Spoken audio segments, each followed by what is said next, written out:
All right, everybody. So now I have finally realized that I am about to break out the dent dial, mainly because of this directional tip that I have here. Got a piece of leather on it, real nice soft push. But as you can see here, now I'm looking at my what we were looking at there before, but I'm looking at it from a downward angle, and you can see that that whole edge is kind of pushed in right there at the top. And now I'm going to show you right there is why I got the dent dial out. It sinks down in there for leverage, and that tip is going in the same direction, directional pushing, as that top edge. So this is going to be perfect for this repair. Very strong leverage as well with this tool. I mean, I'm like barely pushing. You can see a different view there. Just barely pushing, and I'm making massive movements with this tool. So you can see here exactly how that works and how it's directional in there. And now, again, rinse and repeat. But you can see already huge difference between the low that was in there before I put this tool on it to now. Back in there with the dent dial. And this is kind of the view. This right here is where you're going to get the view that I have. These are my eyes right here that you're able to use as far as the way the camera is pointing down. And you can see them nice, strong edge pushes. I mean, that is exactly what we needed for this part of the repair. Again, rinse and repeat. Always going to be exchanging between pushing and tapping on these type of repairs. That's why they're advanced. I mean, you have to know when to push and when to tap, and when to push and when to tap. Right.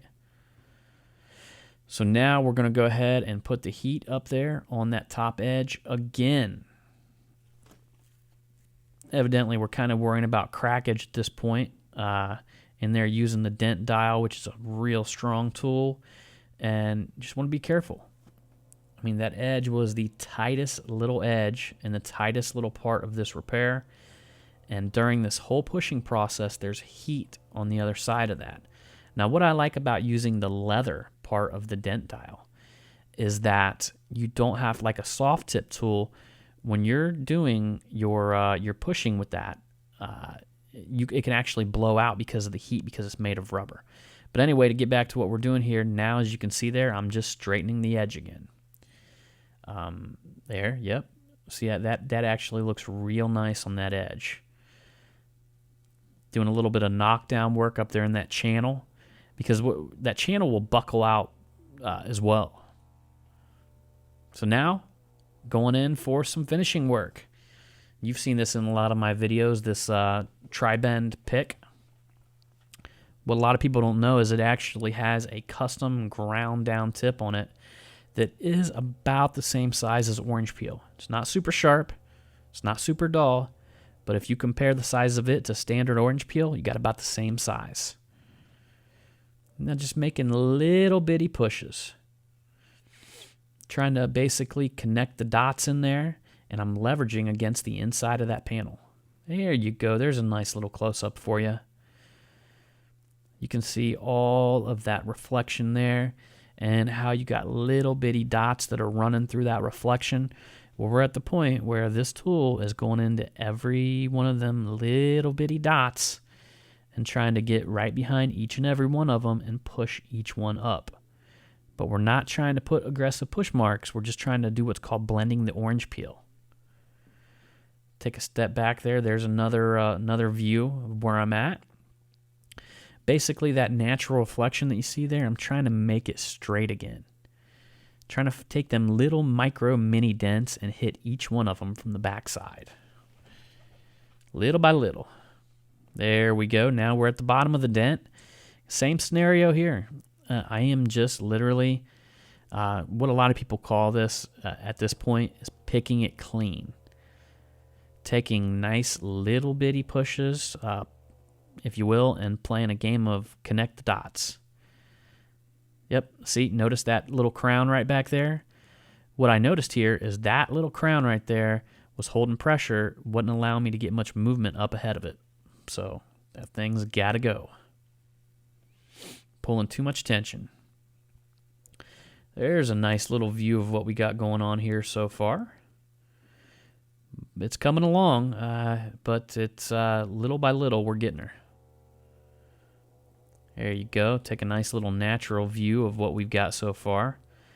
Definitely not too bad so far. Definitely not too bad. A lot of them crowns kind of mince in rather nicely.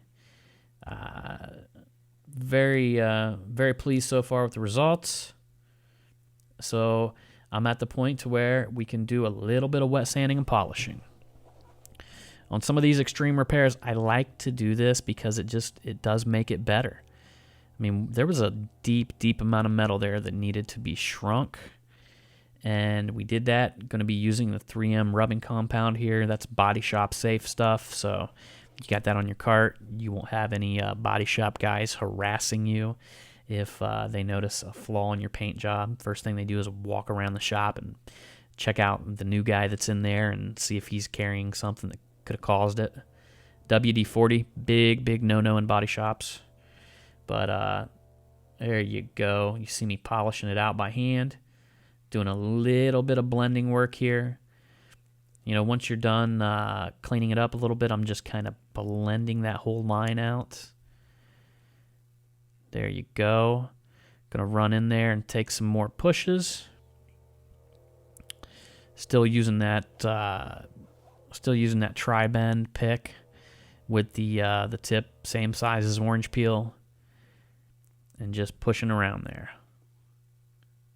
Doing some cleanup work up there at the top.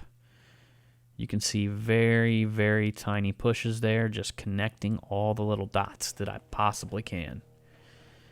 And you know, a lot of times you're going to find yourself doing some cleanup work after you do some wet sanding and polishing. It is a necessity. I mean, you kind of clean your canvas. You go take a look and you say, I need to hit there, and that's just the way it is. So there you can see how straight it's became. You can look in here, check out the natural reflections.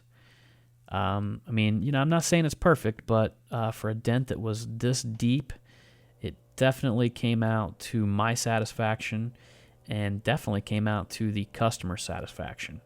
Very happy guy there. They thought that he had to replace his bedside or have Bondo put in it.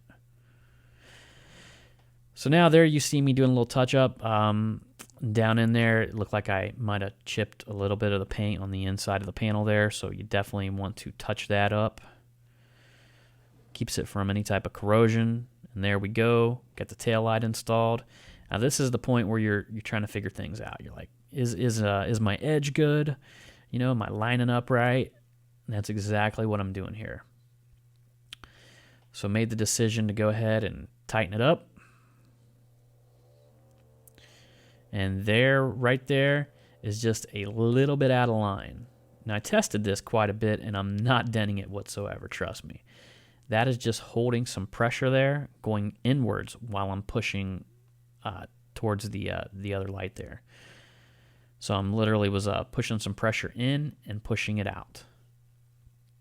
And here you can see that we are right on the money. I mean, it may have been a little bit off. What we found out later on, there was a tear down on the inside if you look down under the bumper. But there you have it, guys.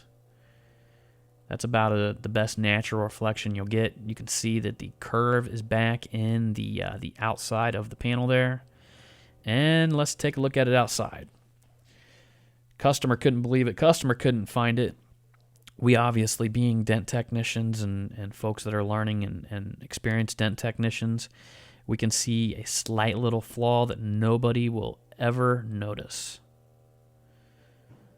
You can see it definitely lined up good.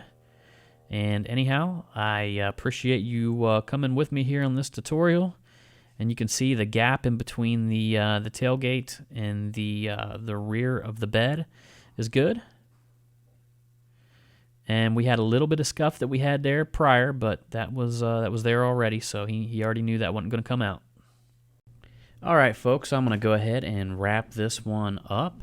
And as a final note here, I just want you to appreciate the importance of the, first off, the rapid metal movement technique with the basketball was absolutely paramount to moving this thing along fast.